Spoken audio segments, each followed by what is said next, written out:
하나님 말씀 보시겠습니다. 하나님 말씀은 누가복음 8장 16절부터 18절까지 말씀입니다. 신약성경 104페이지 누가복음 8장 16절로 18절까지 말씀. 다 찾으셨으면 제가 봉독하겠습니다. 누구든지 등불을 켜서 그릇으로 덮거나 평상 아래 두지 아니하고 등경 위에 두나니 이는 들어가는 자들로 그 빛을 보게 하려 함이라. 숨은 것이 장차 드러나지 아니할 것이 없고 감추인 것이 장차 알려지고 나타나지 않을 것이 없느니라. 그러므로 너희가 어떻게 들을까 스스로 삼가라. 누구든지 있는 자는 받겠고 없는 자는 그 있는 줄로 아는 것까지도 빼앗기리라 하시니라. 아멘. 이 시간 누가복음 74번째 강의가 되겠습니다. 등불을 켜신 이유라는 제목을 가지고 하나님 말씀 증거하도록 하겠습니다. 등불을 켜신 이유.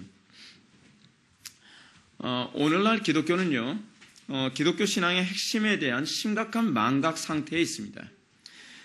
우리는 도대체 기독교가 무엇인가, 또는 기독교가 무엇을 위한 종교인가, 그리고 기독교의 목표는 무엇인가에 관해서 대단한 혼돈을 겪고 있습니다. 여러분들은 기독교가 도대체 뭐하는 종교라고 생각합니까? 그럼 만약에 안 믿는 사람이 여러분들이 저는 크리스찬입니다 라고 얘기했을 때, 아 그래요? 그럼 크리스찬들은 도대체 뭐 때문에 그 종교를 믿고 있습니까? 그 종교의 목적은 무엇입니까? 그 종교는 과연 무엇을 위하여 있는 겁니까? 라고 질문을 던졌을 때 여러분은 과연 당당하게 얘기할 수 있겠습니까? 또는 확신 있게 얘기할 수 있겠습니까? 오늘날 기독교인들은요, 내가 도대체 무엇 때문에 기독교를 믿는지조차도 혼란스러워합니다. 기껏해야 사람들은 얘기하는 게 그겁니다. 아, 천국 가기 위해서 예수 믿는 거죠. 뭐 물어보나 마나 아닙니까? 라고 얘기합니다. 근데 사실은 여러분, 천국 가기 위해서 예수 믿는다라고 얘기한다면 기독교와 이방 종교하고 도대체 무슨 차이가 있습니까? 오늘날 기독교 신앙은요, 내가 예수 믿는 궁극적 목표가 무엇인지도 모르고 바다 위에서 표류하는 돛담배 같은 신세가 있는 것이 오늘날 기독교의 문제입니다. 여러분, 기독교의 목표가 무엇인가가 선명하지 않게 되어진다면 어떤 현상이 나타나는지 아십니까? 무기력해집니다. 여러분, 한 사람의 인생을 우리가 한번 바라봅시다. 한 사람의 인생에 있어서 당신의 인생의 목적이 무엇입니까? 했을 때, 뭐 그냥 사는 거죠. 뭐 세월 때우듯이. 이런 사람만큼 무기력한 사람이 어디 있습니까? 여러분, 우리 주변에서 정말 분명한 목표 의식 없이 살아가는 사람들의 모습을 보게 되면 그들의 모습에서 나타난 특징이라고 하는 것은 정말 아무런 능력도 없고 추진력도 없고 목표 의식도 없는 그런 모습입니다. 여러분, 이런 오늘날 정체성에 대한 망각, 그리고 분명한 목표 의식에 대한 망각이 오늘날 기독교를 어떻게 만들어 놓은가를 잘 보십시오. 오늘날 기독교는 그 어느 때보다도 가장 무기력한 종교 중에 하나로 낙인 찍히고 말았습니다. 여러분, 오늘날 기독교만큼 무기력한 종교가 있습니까? 오늘날 여러분, 천주교나 불교나 이슬람이나 다른 여타 종교를 한번 보십시오. 과연 기독교가 그 여타 종교들을 이길 만큼 강력하다고 생각하십니까? 여러분, 우리 기독교는 과연 이단보다 강력하다고 자부할 수 있겠습니까? 우리는 이단을 무서워합니다. 이단은 도대체 왜 무서워합니까? 그 이유는 이단보다 약하기 때문에 그렇습니다. 그럼 무엇 때문에 이단보다 약합니까? 이단보다 목표의식이 불분명하기 때문에 그렇습니다. 오늘날 기독교인들은 예수 믿는다라고 하는 그 목표의식에 대해서 그것에 의하여 눈빛이 반짝반짝거리는 것을 별로 찾아보기가 힘듭니다. 오늘날 기독교인들은요, 소위 이단을 믿는 사람들과 비교하게 됐을 때 이단을 믿는 사람들이 더욱더 그들의 목표의식이 선명하며 그들의 정체성이 더욱더 아주 정확하다는 것을 우리는 느끼게 됩니다. 그래서 이단이 강한 것입니다. 그들은 목표의식과 정체성이 분명하기 때문에 강한 겁니다. 오늘날 기독교가 약한 것은 복음이 잘못됐기 때문에 약한 것은 아닙니다. 기독교가 만약 그대로 약한 종교라고 한다면 2000년이라고 하는 역사 기간 동안에 기독교는 이미 씨가 말라버렸을 것입니다. 오늘날 같이 이렇게 무기력한 종교가 과연 여러분 2000년이라고 하는 기간을 버텨낼 수 있을 거라고 생각합니까? 저는 그렇게 생각하지 않습니다. 이렇게 무기력하고 이단 하나만 들어와도 별 볼 일 없이 무너지고 조그만 어려움이 생기면 그냥 타협을 해버리고 세상에 적당히 휩쓸려서 가기에 바쁘고 세상 사람들 비유맞추기에 바쁜 종교가 어떻게 2000년을 버팁니까? 저는 20년을 버텨도 그건 대단하다고 생각합니다. 여러분, 상당수의 사람들은 이렇게 생각합니다. 오늘날 기독교가 이 상태로 가야 되면 앞으로 50년 후에는 기독교라는 종교는 없어질 거라고 봅니다.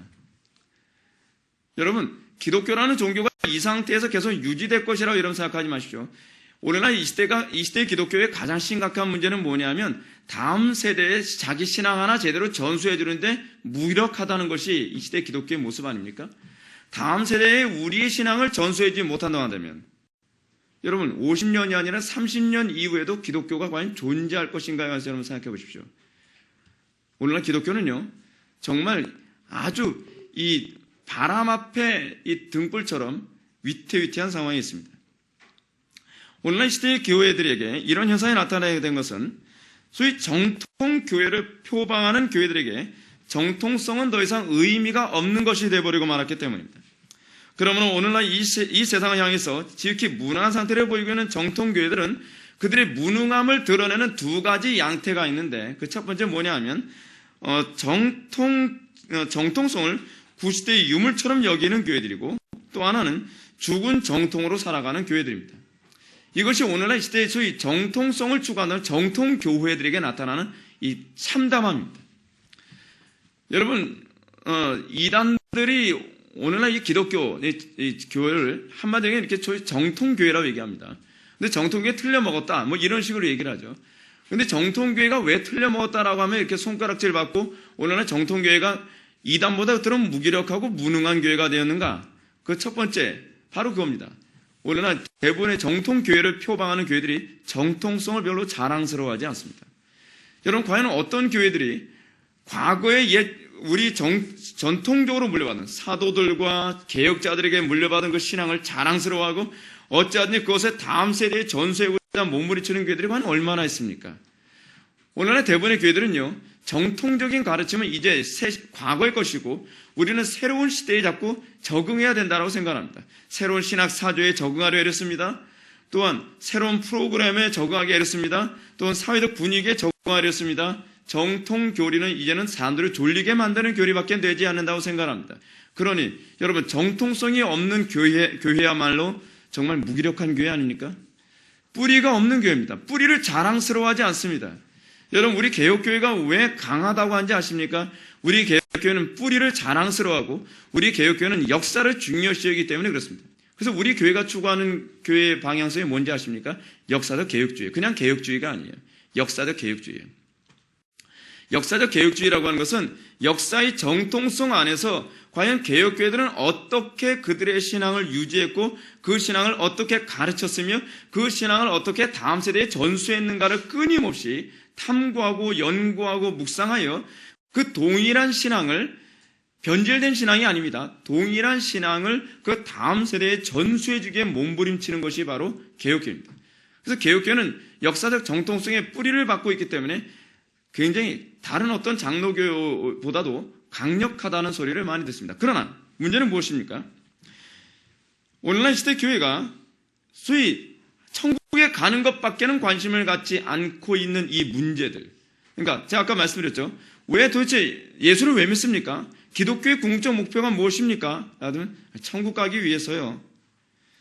라고 얘기하는 사람들. 또는 내 육신의 질병을 고침받기 위해서요. 가정의 문제를 해결받기 위해서요. 라고 얘기하는 사람들.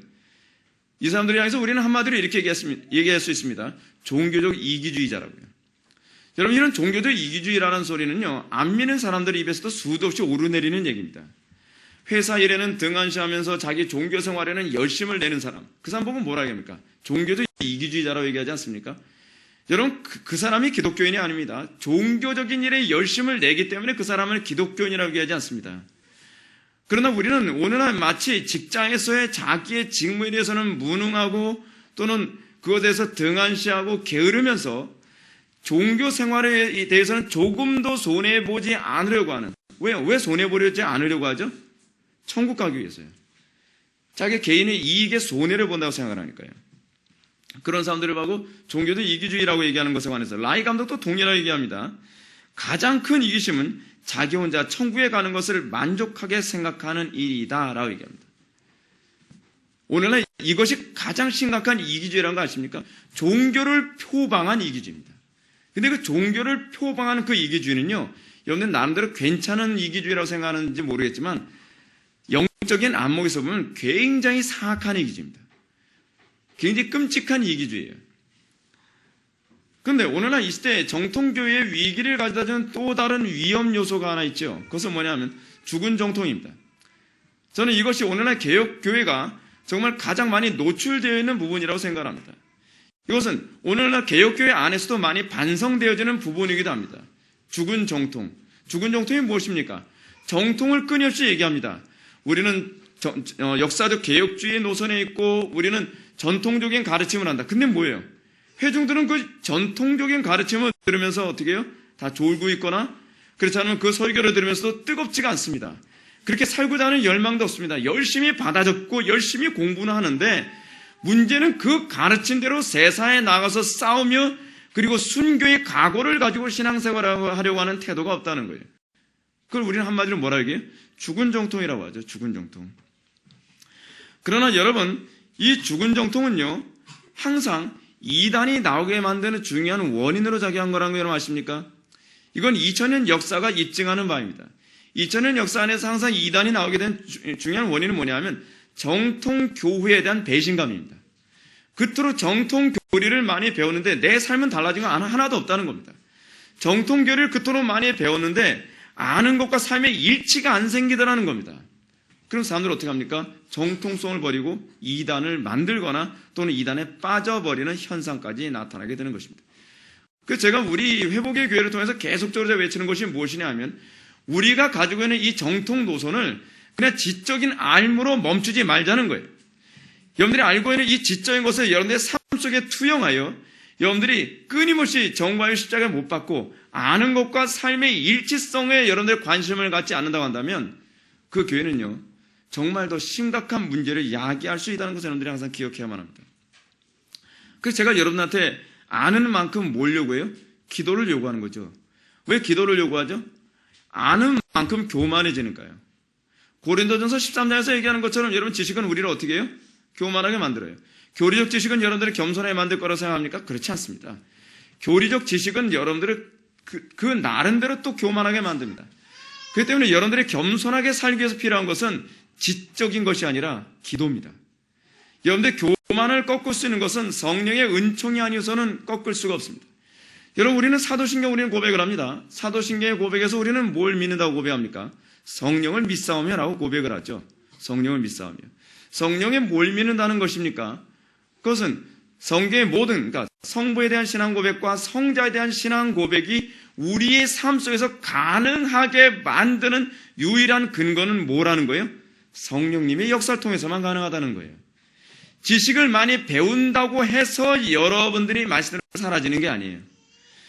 여러분들이 하나님의 말씀대로 진정으로 살기를 원한다면 아는 것에만 열심을 내는 것이 아니라 아는 대로 살고자 하기 위해 끊임없이 성령님을 더욱더 의존해야만 합니다. 그럴 때에 여러분들이 겸손해지고 그럴 때에 그 말씀이 여러분들의 삶에 육화되어지는 현상을 경험하게 되는 것입니다. 이런 차원에서 우리는 오늘 본문을 통해서 교회의 정체성을 뒤돌아보는 아주 중요한 가르침을 살펴보고자 합니다. 16절 말씀을 다 같이 한번 읽어보시겠습니다. 시작.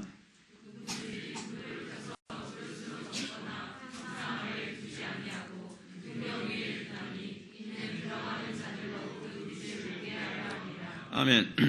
오늘 말씀은 제가 지난 시간까지 우리가 살펴왔던 씨 뿌리는 비유와 아무런 관계가 없는 가르침이 아니라는 것을 먼저 여러분들한테 말씀드리고 싶습니다.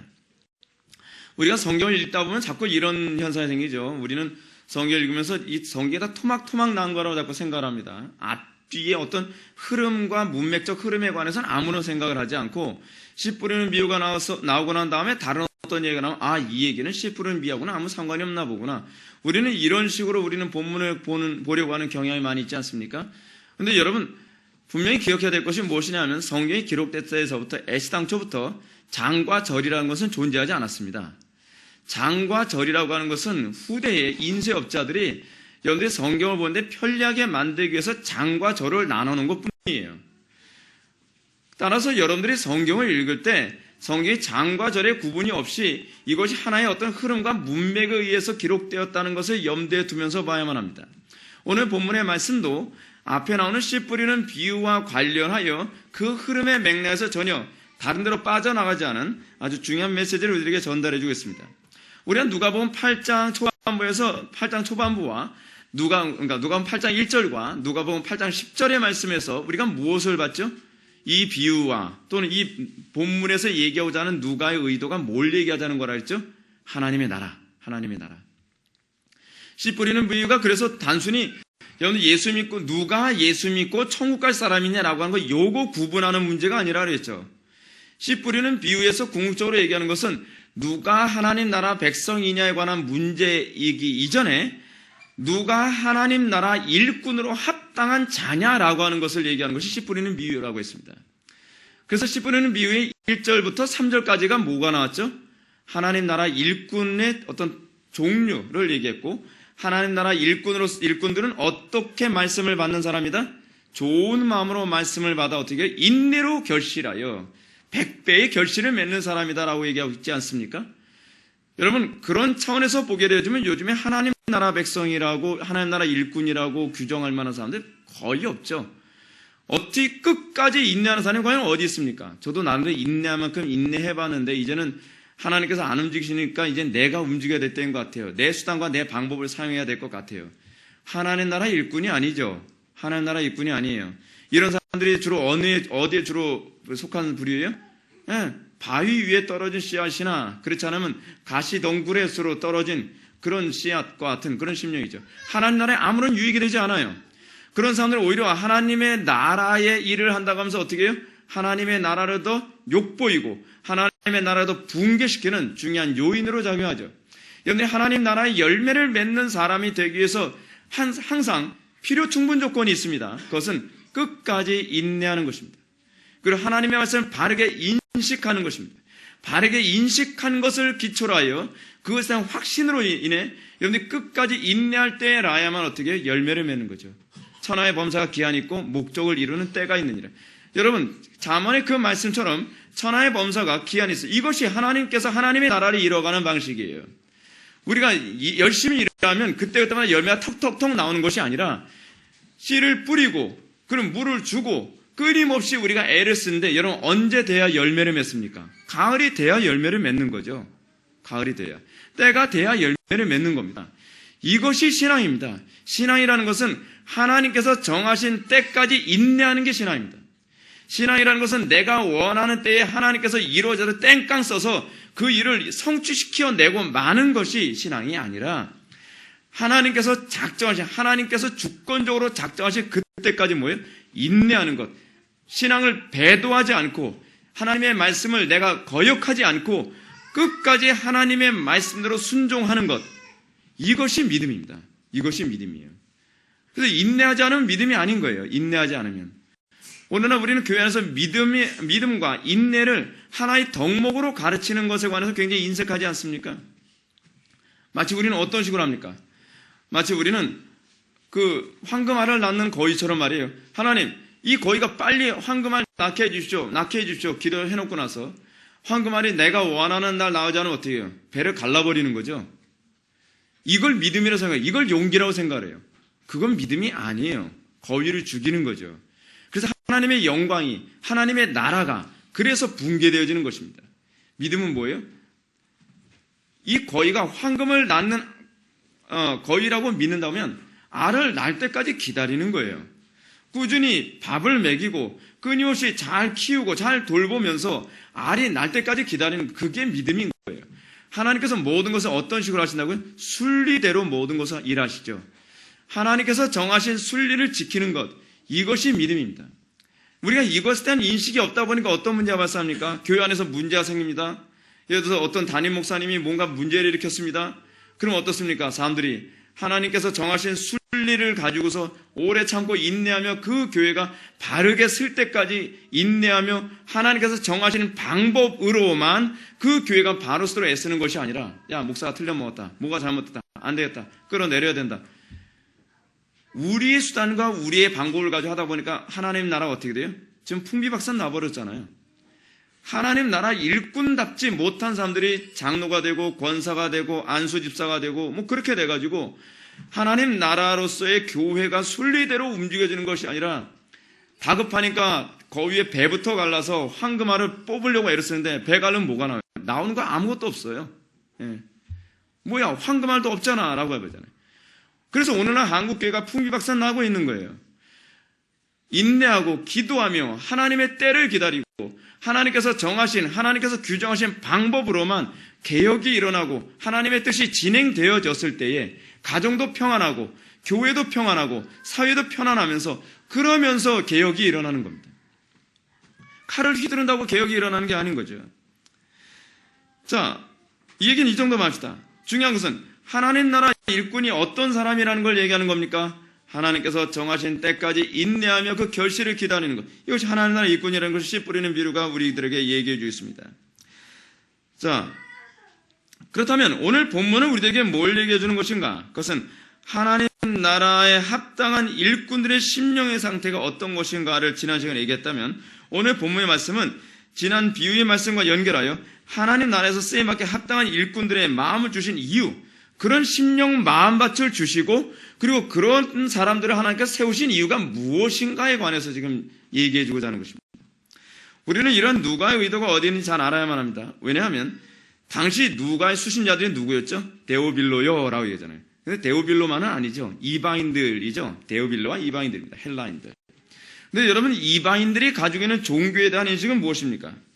대부분 이방인들은 종교의 목적이 뭐라고 생각합니까? 개인적인 삶의 질을 완성하거나 그렇지 않으면 내세의 심판으로부터 자기가 보장을 받는 거. 그죠? 그 이방인들이 가지고 있는 이방 종교의 특징이에요. 그러다 보니까 이 데오빌로를 비롯한 이방인들이 이 누가복음을 접하면서 오해를 살 가능성이 있어요.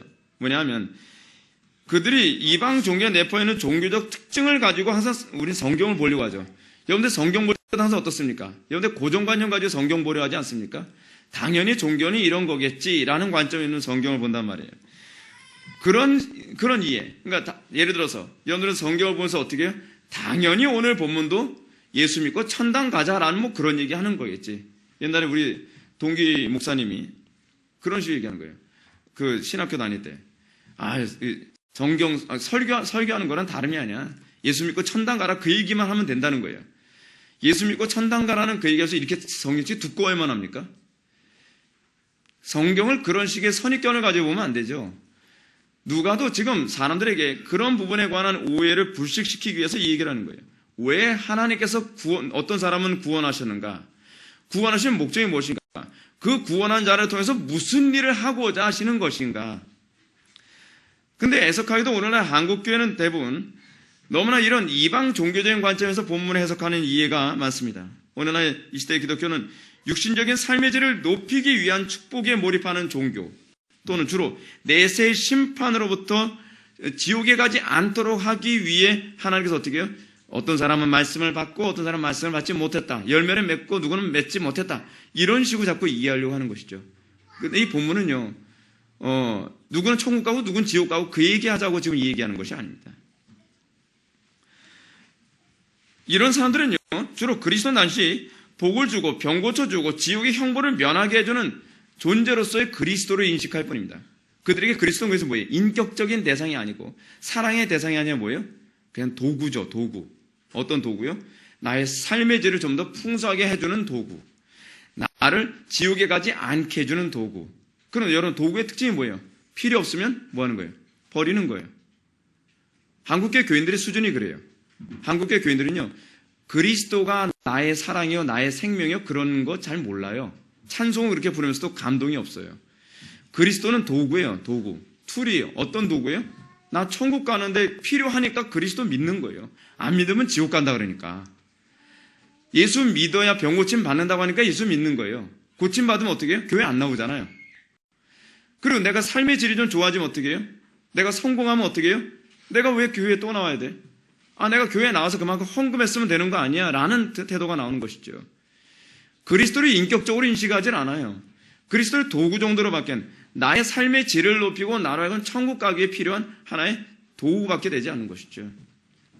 이거 얼마나 심각한 모독입니까? 하나님에 대한 심각한 모독이죠.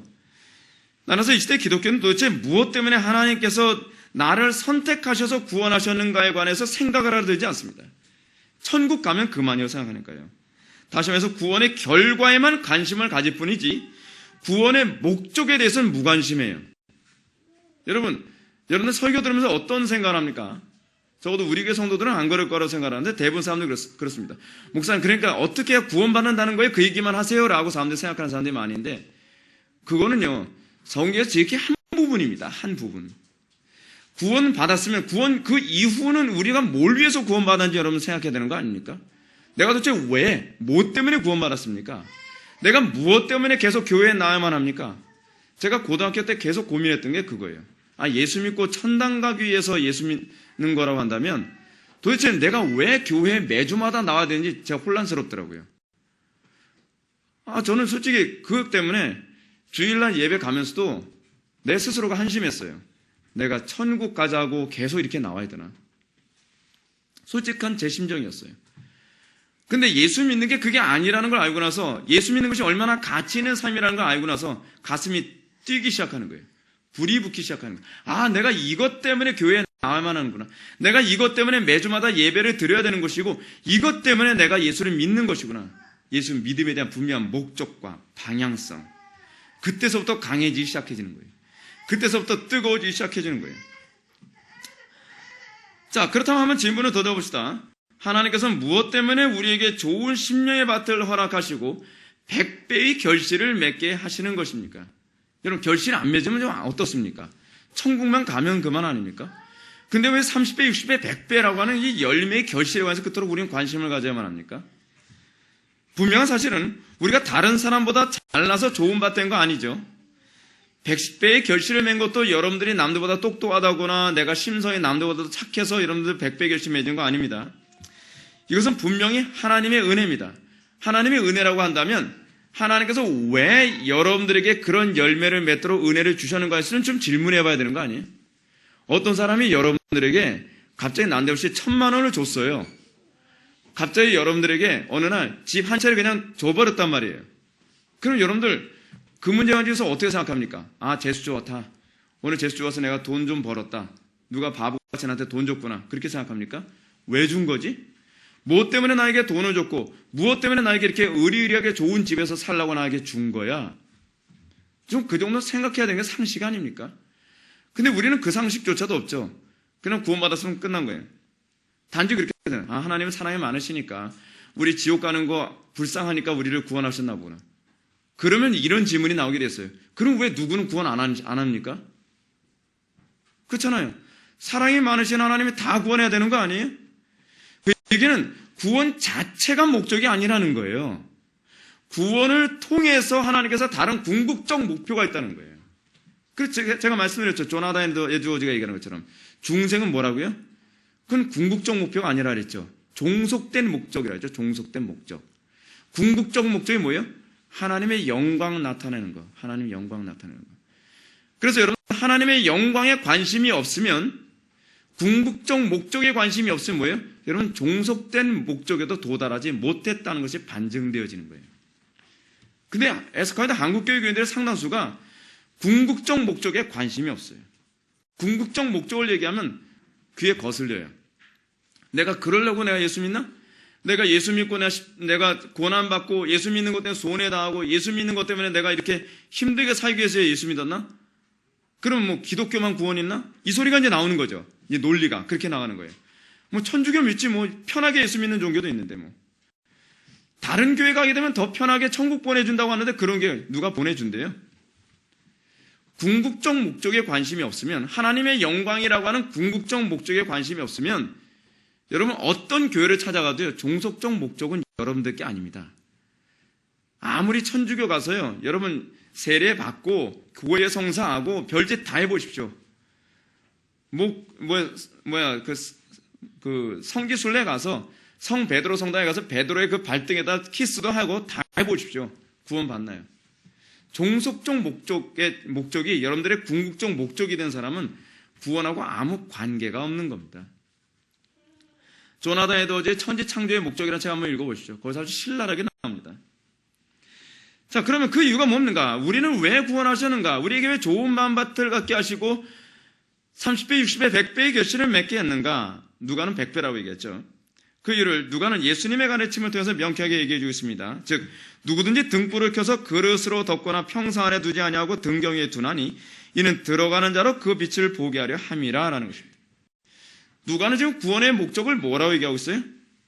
등불을 켜서, 여러분, 지금 예수님은요, 아주 좀 익살스러운 표현을 사용합니다. 어떤 사람이 등불을 켰어요. 여러분, 등불을 왜 킵니까? 어두우니까 등불 켜는 거잖아요. 근데 등불을 켜놓고 나서 밥그릇을 덮는 사람이 있냐는 거예요. 등불을 켜놓고 나서 그 책상 같은 거 밑에다 집어넣는 사람이 있냐는 거예요.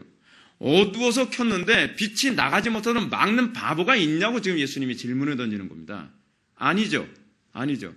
등불을 킨 목적이 있죠. 뭐예요? 밝히기 위해서요. 어둠을 밝히기 위해서. 지금 그 얘기를 하는 거예요. 즉 우리의 구원이란 그 당사자만을 위한 게 아니에요. 착각하지 마세요. 구원이라고 하는 것은 그 당사자만을 위한 것이 아니라 어둡기 때문에 구원을 주신 거예요. 빛을 밝히라고. 너희는 세상에 뭐라고요? 빛이라. 빛으로서 사는데 관심이 없어. 그럼 빛이 아니죠. 빛의 아이덴티티가 있잖아요. 정체성이 있잖아요. 정체성. 빛으로서의 정체성에 관심이 없어요. 그러면 빛이 아닌 거죠. 나는 어두움 밝히는데 관심이 없어요. 그럼 빛이 아닌 거 아닙니까? 지금 예수님께서 뭐라 말씀하십니까? 왜 내가 너희들에게 수많은 등이 있는데 그 수많은 등 중에서 너에게 불을 붙였느냐? 그 이유는 빛을 필요로 하는 사람들이 있기 때문이라는 겁니다. 필요 때문에 빛을 비춘 거예요. 이것이 바로 하나님의 나라가 이 세상에서 확장되어지는 방식이에요. 하나님 나라가 확장되기 위해서 필요 조건이 있는데 그것이 뭐냐면 구원받는 사람이 필요한 거예요. 그 사람이 어떤 사람이기 때문에 빛을 비추는 사람들이기 때문에 그래요. 이는 사도 바울이 로마서에서 자신의 구원, 은혜라고, 사도 바울이 은혜라고 하지 않습니까? 은혜라고 표현했을 때 그것은 뭐냐면 믿음으로 하나님으로부터 받은 구원을 은혜라고 사도 바울은 그렇게 항상 표현을 해요. 근데 사도 바울이 이 은혜, 즉 믿음으로 받은 그 구원을 왜 내가 받았느냐? 그 이유가 어디 있느냐? 그 뭐라 얘기해요? 이방인들의 구원을 위하여 내가 구원을 받았다라고 얘기하는 것이죠. 이것이 사도 바울이 로마서 1장 14절에서 얘기하는 바예요. 그 사도 바울이 뭐라고 얘기합니까? 내가 이방인들에게 뭐라고요? 빚진 자라는 거예요. 빚진 자. 내가 바꿔서 얘기한다면 내가 그들을 구원하고자 하는 하나님의 계획이 없었다면 나는 구원받지 못했을 거라는 거예요. 이것이 사도 바울의 구원에 대한 논리예요. 그렇다고 얘기한다면 여러분들이 구원을 받았다고 했을 때 여러분들이 나타나는 특징이 뭐예요? 소명이죠, 소명. 어떤 소명이에요? 내가 누군가 나를 필요로 하기 때문에 내가 구원을 받았다는 거예요. 하나님께서 어딘가 어둡기 때문에 밝히기 위해서, 누군가 길을 잃어버렸기 때문에 길을 찾게 하기 위해서 나에게 불을 붙이셨다고 생각해야 되는 것이죠. 이걸 우리는 뭐라고 해요? 소명의식이에요, 소명. 그래서 콜링, 이 소명과 중생이 따로 놀질 않아요. 같이 가는 거예요. 근데 오늘날 기독교는 어떻습니까? 소명의식이 없죠. 내가 왜 구원받았는가에 관심이 없죠. 나만 구원받았으면 그만인 거예요. 다른 사람 실족시키는 것도 관심이 없어요. 내 마음대로 살아가는 거예요. 한쪽에서 영혼들이 죽어간다 할지라도 정죄만 하고 앉아있죠. 저거야 뭐 게으르니까, 저거야 뭐 성질이 못돼 먹었으니까 그렇지. 아니에요. 그들을 위해서 우리가 구원받은 거예요. 그들을 위해서. 그래서 우리가 어떻게? 빚진 자죠. 빚진 자. 여러분, 그래서 창세기부터 계속적으로 나오는 소위 하나님의 백성에 대한 정체성이 무엇입니까? 하나님께서 아브라함을 딱 선택하면서 내가 너 불쌍해서 선택해서 그렇게 얘기 안 해요. 하나님께서 아브라함 선택하면서 뭐래요? 너는 복이 될지라라고 얘기해요. 우리 한국 개혁성에서 뭐래요? 복의 근원이 될지라라고 번역했죠. 아주 잘된 번역이에요. 복의 근원이 되라라고 선택한 거예요. 그래서 아브라함을 통해서 어떻게 해요? 복음이 확산되어지죠. 복음이 확산되어지는 것만이 끝난 게 아니죠. 아브라함을 통해서 뭐예요? 하나님의 나라가 소위 발전되기 시작하는 거예요. 그래서 창세기부터 요한계시록까지 교회는 세상의 복으로 규정되어집니다. 이런 관점에서 볼 때 교회는 구원받은 자들의 모임이면서요, 세상의 소위 구원, 복의 통로가 되게 하기 위해서 부름받은 존재예요. 그래서 이 개념을 잘 설명해 주는 게, 제가 지금 성경 공부 시간이 하니까 이 얘기 다 설명 못 해드리지만, 이 개념을 잘 보여주는 것이 바로 성전으로서의 교회예요. 성전이 뭐라고요? 하늘과 땅을 연결시키는 유일한 통로라고 본 것이 유대인들이 가지고 있는 성전에 대한 이해 아닙니까? 자, 그런데 흥미로운 점은 오늘 본문에서 우리 주님은 교회의 기능을 구원, 다시 말하면 복받음보다는 복의 근원에 더 비중을 두고 있다는 것입니다. 오늘 본문에 보면 주님은 등을 킨 이유가 어디 있냐? 왜 너희들에게 불을 붙였느냐에 관해서 얘기해 줍니다. 우리 주님은 어리석은 사람들처럼 등을 키는 이유가 그래서 덮어놓기 위해 불 켜지 않는다는 거예요. 또는 평상 아래 두기 위해서 불 켜지 않는다는 거예요. 그럼 불 끄면 될 게 아닙니까? 뭐하러 켜놓고 나서 또 덥습니까? 불 끈 거와 아무런 차이가 없다면 불 붙일 이유가 없다는 겁니다. 이건 정말 어리석은 거죠. 불을 켜놓고 나서 밖으로서 덮는다는 건. 등을 켜는 목적과는 전혀 부합하지 않는 것이죠. 우리 주님은 너무나도 당연한 논리로 우리를 설득하고 있습니다. 너무나 당연한 논리죠. 그런데 이 당연한 논리조차도 안 먹혀 들어간다면 그 사람은 정말 심각한 문제가 있는 사람이죠. 그것은요, 등을 켜는 이유는 뭐냐면 등경이 뭡니까? 등불을 올려놓는 받침대 아닙니까? 등불을 올려놓는 받침대 위에 올려놓기 위해서예요. 등불을 올려놓는 받침대에다 올려놓는 이유가 뭐예요? 더 많은 사람들에게 빛이 확산돼서 그 빛을 보기를 원하는 사람들, 또는 길을 잃어서 길을 찾고자 하는 사람들, 또는 통로나 출구를 몰라서 그것을 찾고자 하는 사람들을 위해서 킨다는 것입니다. 여러분, 어두운 지하실 들어갈 때 라이터, 예를 들어서 프레쉬가 없으면 라이터를 딱 켜가지고서 어떻게 합니까? 키자마자 끕니까? 프레쉬 켜가지고 싹 감춥니까? 아니죠. 프레쉬 가지고 비추죠. 뭘 비춰요? 통로를 비추죠. 길을 찾죠. 그게 바로 우리의 구원받은 목적이에요. 단순히 우리가 낭만적으로 생각하지 마십시오. 나 같은 사람 지옥 보낼까봐 불쌍해서 나를 선택했나 보구나. 그러면 여러분, 선택받지 않은 사람들은 뭐가 되는 겁니까? 그럼 여러분, 구원론이라고 하는 부분이요, 이게 단순한 문제가 아니에요. 굉장히 포괄적이고 넓게 봐야 돼요. 그래서 우리가 단순히 이해할 수가 없어요. 저도 구원에 대해서 제대로 다 이해하고 있다고 생각하지 않아요. 하나님의 선택과 예정과 구원이라고 하는 이 포괄적인 것은 굉장히 넓은 경륜 안에서 봐야 돼요.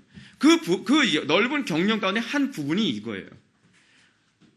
소위 빛을 보기 원하는 사람들을 위해서요. 그래서 우리 주님은 들어가는 자들로 그 빛을 보게 하려 함이라라고 가르치는 거 아닙니까? 방 안에 들어가려고 하는데 말이죠. 어두운 거예요. 방 안에 들어가는 사람이 어두워서 불을 켜서 그 빛을 통해서 어떻게 해요? 잘못 밟거나 잘못 길에 들어서지 않기 위해서 그런 것이죠. 이것이 바로 구원이라는 사건의 목적이라고 지금 누가가 얘기해 주는 거예요. 이방인들은 그렇게 전혀 생각 안 하죠. 왜요? 이방인들은 구원을 어떻게만 생각을 해요? 자기 중심적으로 생각을 하잖아요. 근데 누가는 구원의 궁극적 목적은 너 자신을 위해서가 아니라 오히려 하나님의 영광과 이웃을 위해서라고 해요. 그게 십계명이에요. 십계명이 뭐예요? 하나님 사랑, 이웃 사랑 아닙니까? 하나님께 대한 희생이고 이웃에 대한 희생 아닙니까? 하나님께 대한 헌신과 이웃에 대한 헌신 아닙니까? 그걸 위해서 너를 구원했다라고 얘기하는 거예요. 단순히 천국과 지옥이라는 이 문제가 아닌 거예요. 구원은 하나님 나라 일꾼으로 부름받은 사건이며 하나님 나라 일꾼으로 부름받은 사건들은 등경 위에서 빛을 비추어 어둠에 있는 사람들로 하여금 하나님 나라에 들어가도록 만들고 하나님의 나라가 확장되게 하기 위해서 우리들에게 구원을 허락하셨다는 거죠. 그러나 에스카이도 이 시대 기독교인들은 너무도 자신의 구원의 문제에만 관심을 갖고 있을 뿐 세상을 향한 등불의 역할에 대해서 아무 관심이 없습니다. 등불의 역할에 대한 관심이 없기 때문에 사람들이 자주 나타나는 현상이 있는데 그것이 뭐냐면 자꾸 여러분 어때요? 구원의 확신이 막 흔들리죠. 여러분 구원의 확신이 자꾸 흔들리고 혼란을 느끼는 이유가 어딘지 아십니까? 정체성 자체에 대한 혼란입니다. 이게 정체성 자체에 대한 혼란. 그래서 구원의 확신과 관련된 이단들이 자꾸 우후죽순처럼 나타나는 이유가 뭐냐면 여러분들이 구원받은 자로서의 정체성과 그 정체성에 합당한 삶을 살지 않으면 혼란스러울 수밖에 없어요. 예를 들어서요, 여러분 후레쉬 가지고서 어두운 데 밝히라고 후레쉬인데 후레쉬 가지고 그런 데 사용하지 않고 딴 데 사용한다고 칩시오. 그러면 정체성 자체가 혼란스러운 거죠. 정체성 자체가요.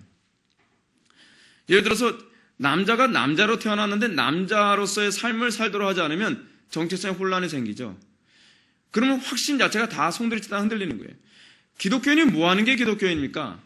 예수 믿고 천당, 여러분 지루하지 않습니까? 천당 가기 위해서 40년, 50년, 60년을 기다려요? 여러분 40년, 50년, 60년 동안 좀 생각해 볼 만한 문제 아닙니까? 40년 동안 그거 하나만을 바라본 살라고 한 건 아닌 것 같은데 뭐 때문에 나를 구원하셨을까? 뭐 때문에 나를 선택하셨을까? 뭐 때문에 나를 하나님의 자녀 삼으셨을까? 좀 고민해 볼 문제 아닙니까? 이 부분에 대해서 고민 안 하니까 자꾸 혼돈이 생기는 거예요. 확신에 대해서 혼돈이 생기는 거예요. 제가 이 자리에서 분명히 말씀드리지만 기독교 신앙에서 확신의 교리는 신앙의 궁극적 목적이 아닙니다. 확신을 해야만 구원받는 게 아니라 그랬죠.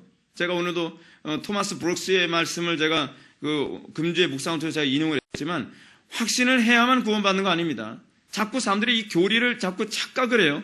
나 확신이 없으니까 나는 구원받지 못했나 보다. 확신을 해야만 구원받는 것도 아니고요. 확신이 신앙의 목적도 아닙니다. 어떤 사람은 자꾸 그렇게 얘기하죠. 목사님은 자꾸 왜 우리의 구원의 확신을 흔들어 놓습니까? 구원의 확신을 흔들어 놓는 게 아니에요, 여러분. 여러분들이 분명히 한 가지 기억해야 될 게 하나 있는데 그것이 뭐냐면 여러분들이 가지고 있는 스스로의 확신이 무너지기 전에는 하나님께서 주시는 정말 천상적인 확신을 절대로 맛볼 수가 없습니다. 그래서 그래요. 제가 흔들어 놓는 확신은요, 하나님께서 주시는 확신이 아니라 여러분들이 스스로 가지고 있는 맹종된 확신을 흔들어 놓는 거예요.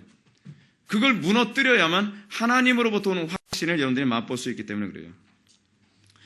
자, 어떤 사람은 그래서요, 토마스 브룩스의 말에 의하면 죽을 때까지 구원받았음에도 불구하고 확신이 없이 살아갈 수도 있다고 얘기합니다. 그럼 여러분들 이런 질문을 던질 것입니다. 도대체 그럼 확신이 왜 필요한 겁니까? 그리고 종교개혁자들은 왜 이 확신의 교리 때문에 수많은 사람들이 순교하기를 주저하지 않았던 것입니까? 그 이유는요, 확신을 통해서 성도가 천국에 가기 때문이 아니에요. 확신을 통해서 지상의 삶이 강력해지고 성도의 삶이 기쁨과 담대함으로 살아갈 수 있기 때문에 그래요. 확신이 가지고 있는 궁극적 목적은 여러분들을 구원 얻게 하는 데 있는 것이 아니라 구원을 누리게 하는 데 있어요. 이것이 확신의 목적이에요. 그래서 확신을 소유하게 되면 그 사람의 삶은 강력해집니다. 확신을 누리게 되면 그 사람은 기쁨이 충만합니다. 확신이 있게 되면 그는 담대하게 살아가야 됩니다.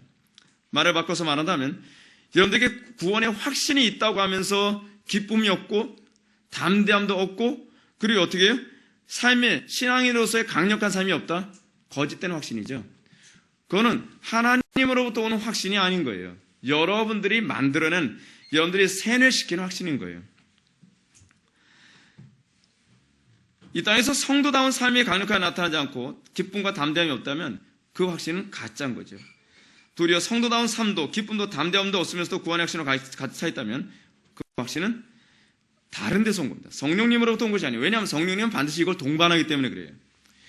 이런 확신을 우리는 소위 거짓된 확신이요, 세뇌된 확신이요, 그리고 착각하는 확신이라고 합니다. 왜 그렇습니까? 확신은 마치 이거와 같습니다. 제가 확신에 대해서 정확하게 여러분들 이해를 시키기 위해서 몇 가지 예를 들게요. 이 부분은 분명히 기억하십시오. 한나가 아이를 낳지 못하는 것 때문에 끊임없이 고통스러워했죠. 그래서 한나가 어떻게 합니까? 하나님 앞에 나에게 아이를 달라고 계속 기도합니다. 그의 기도가 정말 하늘 보좌로 움직일 만큼 강력한 기도였습니다. 그가 기도를 하고 하나님으로부터 확신을 얻게 되자 그에게 어떤 현상이 나타났습니까? 얼굴에 근심빛이 없게 되고 그 다음부터는 슬퍼하지도 아니하였더라. 이게 바로 하나님으로부터 오는 확신의 특징입니다. 하나님으로부터 오는 확신의 특징. 또 다른 예를 하나 드리겠습니다. 여러분들은 사무엘상 17장을 보게 되면 여러분들이 잘 아는 다윗과 골리앗 사건이 나옵니다. 골리앗이요, 엄청나게 큰 덩치를 가지고 거의 3m 가까이 되는 키라 그러죠. 그 덩치를 가지고 이스라엘 백성에서 여호와의 이름을 모독하면서 막 전쟁을 지금 돋구고 있습니다. 사울을 비롯하여 수많은 이스라엘 백성들이 다 두려움에 벌벌 떨고 있습니다. 자, 그때 다윗이라고 하는 15살짜리 소년, 이 소년이 골리앗과 싸우기 위해서 그 전쟁터에 등장을 합니다. 근데 수많은 사람이 다 말립니다. 말리는 이유가 있죠. 저 골리앗은 일단 키가 너보다 한 2배는 크다. 또 뭐예요? 저는 어려서부터 군인이라 군사훈련을 맹렬하게 받은 사람이라는 거예요. 키만 큰 게 아니라 그는 완전 무장을 했습니다. 반면에 다윗은 군사훈련 받은 적도 없죠. 나이도 어리죠. 경험도 없죠. 키도 작죠. 이길 수 있는 조건 하나도 없어요. 자, 근데 다윗이 사울 왕에게 뭐라고 얘기하나 보십시오. 또 다윗이 이르되 여호와께서 나를 사자의 발톱과 곰의 발톱에서 건져내셨은즉 나를 이 블레셋 사람의 손에서도 능히 건져내시리이다. 확신이죠. 확신. 그의 확신이 동반한 것이 무엇입니까? 담대함. 이것 때문에 개혁자들이 끊임없이 확신의 교리를 가르친 겁니다. 확신이 있어야만 순교를 할 수 있어요. 확신이 있어야만 담대해져요. 확신이 있어야만 아골골짝 빈들에도 복음 들고 갈 수가 있어요. 확신의 교리가 이토록 중요한 것입니다. 그러나 자기 확신은 여러분들과 하나님으로부터 오는 확신을 막는 가장 큰 적이 됩니다. 자기 확신에 빠진 사람은 거짓된 확신에 빠졌기 때문에 정작 어려움이 닥쳤을 때 배도합니다. 자기 확신에 빠진 사람은 정작 어려움이 있을 때 그 말씀 어떻게 해요? 거역해버리고 맙니다. 그렇기 때문에 끊임없이 여러분들은 자기 확신에 빠지지 않도록 주의해야만 합니다. 우리는 끊임없이 하나님으로부터 오는 확신을 찾으려고 애를 써야만 합니다. 그러므로 우리가 성령께서 주시는 확신이 있다면 그에게 기쁨과 담대함과 그리고 소망이 넘치게 될 것입니다. 마찬가지로 구원의 확신은 바로 성도가 절망적인 삶을 살아가는 가운데 하나님께서 승리와 극복에 대한 분명한 인상을 우리 심령 속에 새겨놓는 것이 바로 확신입니다.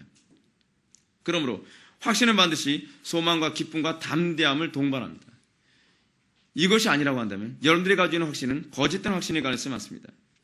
그러면 17절의 말씀을 의미하는 바가 무엇인지 봅시다. 숨은 것이 장차 드러내지 아니할 것이 없고 감추인 것이 장차 알려지고 나타나지 않을 것이 없느니라.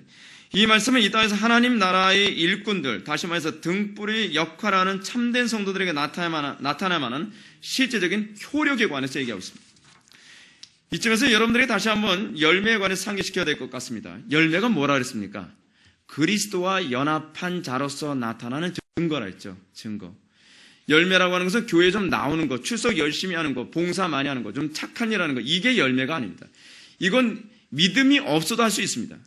믿음이 뭘 의미한다 그랬어요? 믿음은요, 그리스도와 우리를 연합시키시는 하나님의 도구라 그랬죠. 그럼 여러분들의 믿음이 있노라고 한다면 여러분들이 나타나는 특징이 무엇입니까? 여러분들이 나타나야 되는 열매는 뭐예요?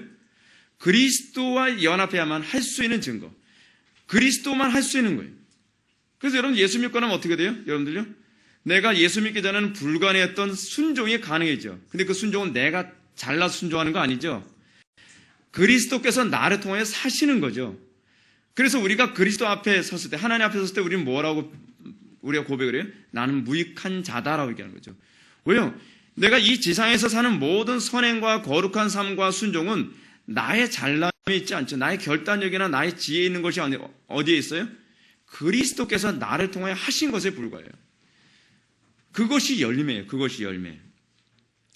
근데 그 열매를 드러냄을 통해서 어떤 효력을 주님께서 원하시는가? 그것은 뭐예요? 이 땅에서 하나님의 영광을 드러냄으로 말미암아 숨는 것이 드러나고 숨겨진 것이 알려지게 하는 데 있어요.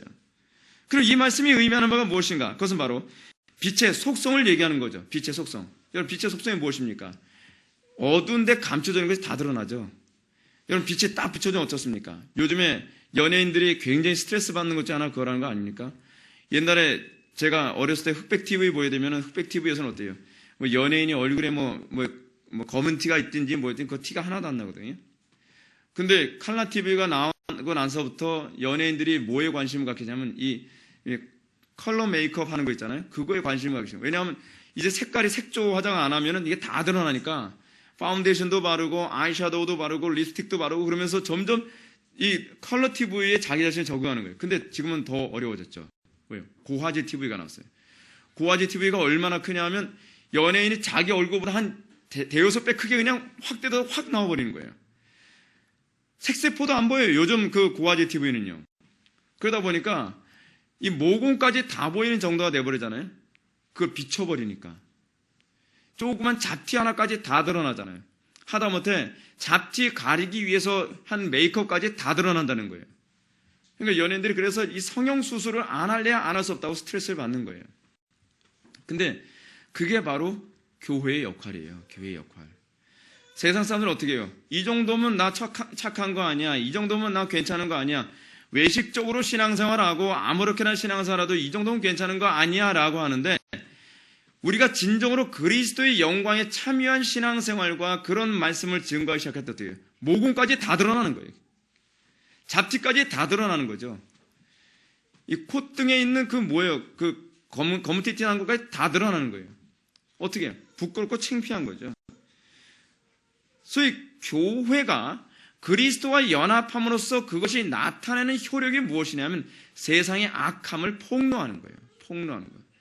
세상이 얼마나 하나님으로부터 멀어졌는가, 얼마나 하나님과 관계에서 원수 관계에 있는가를 폭로하는 거예요. 왜 사람들이 예수님을 싫어했죠? 예수님이 나타나서 예수님이 말씀하시는 거, 예수님의 삶이 바리새인들이 예수님이 나타나기 전에 어떻게 해요? 괜찮은 사람이었죠. 그 정도면 정말 거룩하고 경건한 사람처럼 보이지 않았습니까? 근데 예수님이 나타나니까 바리새인들의 위선이 상대적으로 드러나는 거예요. 예수님이 나타나니까 그들의 신앙이 거짓되다는 게 드러나는 거예요. 그래서 사람들이 예수님을 싫어했던 것이죠. 그러므로 이러한 개념에 관해서 사도 바울은 빌립보서 1장 27절부터 28절의 말씀에 이렇게 얘기합니다. 우리의 구원받음에 대한 그 이유를 이렇게 얘기해요. 오직 너희는 그리스도의 복음에 합당하게 생활하라. 이것이 그들은 누구예요? 복음을 모르는 사람들이죠. 복음을 모르는 사람들. 이것이 그들에게는 심판의 증거요, 너에게는 구원의 증거니 이는 하나님께로부터 난 것이라. 그렇죠. 우리가 그리스도와 연합한 거룩한 삶을 사는 것을 통해서 어떻게 해요? 위선되거나 하나님과 관계없이 사는 모든 사람들에게, 음란함과 죄악 가운데 살아가는 그들에게 뭐예요? 심판의 증거가 되어버리는 거예요. 그래서 교회는 어떻게 해요? 의로 인하여 핍박을 받을 수밖에 없죠. 그래서 의로 인하여 핍박 받는 자가 뭐예요? 복이 있다라고 얘기하죠. 오늘날 기독교가 왜 의로 인한 핍박을 받지 않고 우리들의 죄 때문에 핍박을 받죠? 손가락질 받고. 그것은 우리가 그리스도와 관계없이 살아가는 데 익숙해져 있기 때문에 그렇습니다. 목사님, 이 정도면 그래도 괜찮은 거 아닌가요? 저한테 인정받으러 들지 마십시오. 여러분들을 심판하실 분은 저가 아니라 하나님이십니다. 하나님께서 여러분들에게 묻는 질문은 뭐냐면 얼마나 선행을 많이 했느냐를 질문하지 않아요. 너희가 이 땅에 살아가면서 그리스도와 연합하여 그 믿음 안에서 살았느냐만을 질문하지, 저 이 정도는 그래도 주의 선수 나름대로 열심히 했어요. 나름대로를 저한테 얘기하지 마세요. 저 이 정도 나름대로도 기도도 열심히 했는데 헌금도 나름대로 열심히 하고, 그건 아무 의미가 없다니까요. 믿음으로 하지 않은 건 다 죄예요. 그리스도와 연합하여 살지 않은 건 다 죄예요. 성령께서 이끄는 대로 살지 않은 건 다 죄란 말이에요. 사랑하는 성도 여러분, 이것이 바로 하나님 나라 일꾼들을 통해서 하나님의 나라가 확장되어지는 방식이라는 걸 아시기 바랍니다. 하나님께서 왜 교회를 선택하셨습니까? 왜 하나님께서는 여러분들을 선택해서 복음을 주시고 여러분들 알고 100배의 결실을 맺게 하셨습니까? 여러분들이 잘나섭니까? 여러분들이 남들보다 IQ가 높고 똑똑하고 인내력이 대단하고 성격이 좋기 때문에 그렇습니까? 아니요. 하나님께서 여러분들을 통해서 뭐예요? 어두운 데 등불을 비추는 그 등불이 되라고요.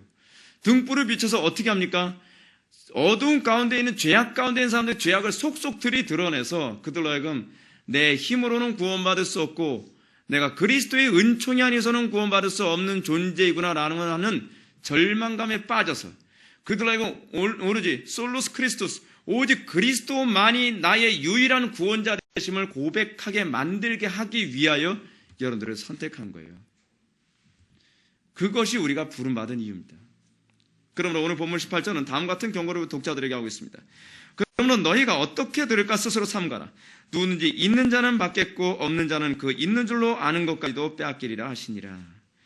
여기서 그러므로라는 말씀은 앞에서 언급했던 씨 뿌리는 비와 관련을 하여 이해해야 되는 부분입니다.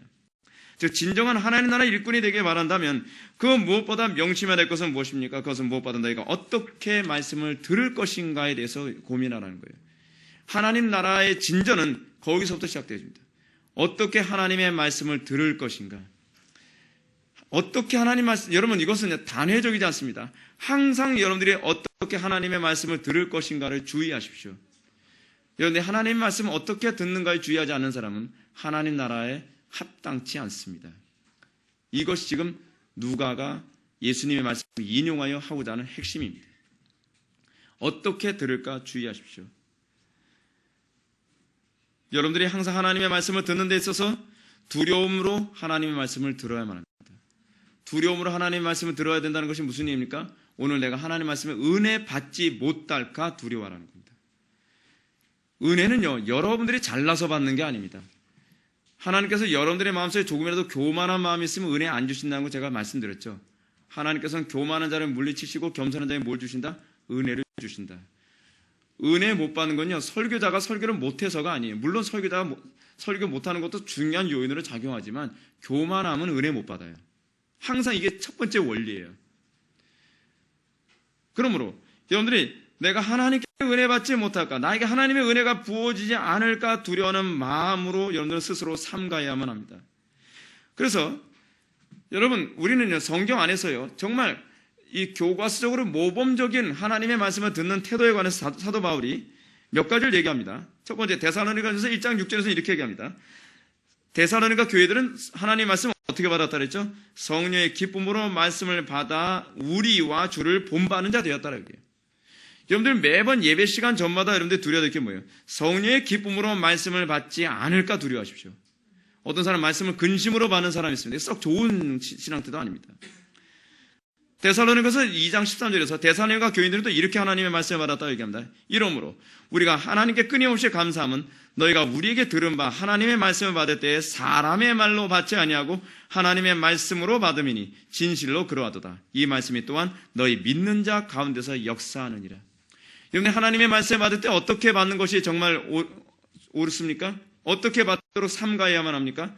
사람의 말로 듣지 아니하고 하나님의 말씀으로 듣는 은혜가 임하기를 여러분 사모해야만 합니다. 그런데 데살로니가 교인보다 한 수 더 뜨는 사람들이 있습니다. 사도행전 17장 11절을 보면 사도 바울은 이렇게 얘기합니다. 베레아 사람들은 데살로니가에 있는 사람들보다 더하다라고 해요. 이 베레아 교인들 어때요? 데살로니가 교인들보다 더 신사적이어서, 더 너그러워서 간절한 마음으로 말씀을 받고라고 얘기합니다.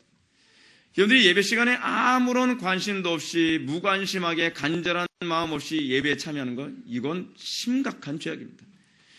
제가 매주마다 설교를 준비하면서 여러분들이 하나님 말씀을 간절히 말씀 받으려 애를 썼는데 말씀 못 받을까 봐 저도 얼마나 무리냐 애를 쓰면 설교를 준비하는지 모릅니다. 그런데 여러분들이 하나님의 말씀을 듣는데 간절한 마음으로 받는 것이 아니라 예배 시간마다 설교를 죽쓰고 앉아 있습니까?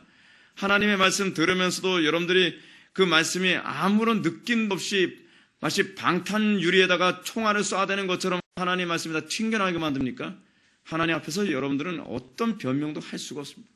그러므로 지금 누가가 예수님의 말씀을 인용한 것처럼 누구든지 여러분들이 하나님의 말씀을 어떻게 듣는가 삼가하라고 하는 이유는 여기 있습니다. 누구든지 있는 자는 받겠고 없는 자는 그 있는 줄로 아는 것까지 빼앗기리라. 이건 바깥 어두운 데 슬피 울며 이를 감이 있으리라라는 말씀을 떠올리게 되지 않습니까? 그런데 어떻게 하나님의 말씀을 듣는가 주의하십시오. 그런데 하나님의 말씀을 간절한 마음으로 베레아 교인들처럼 또는 데살로니가 교인들처럼 하나님의 말씀을 받지 않는다고 한다면 여러분들은 어떻게 됩니까? 여러분들이 있는 줄로 아는 그 구원에까지도 조금 받은 것이라고 생각하는 그 은혜까지도 완전히 빼앗기게 되는 날이 오게 될 것이라고 우리들에게 경고하고 있습니다.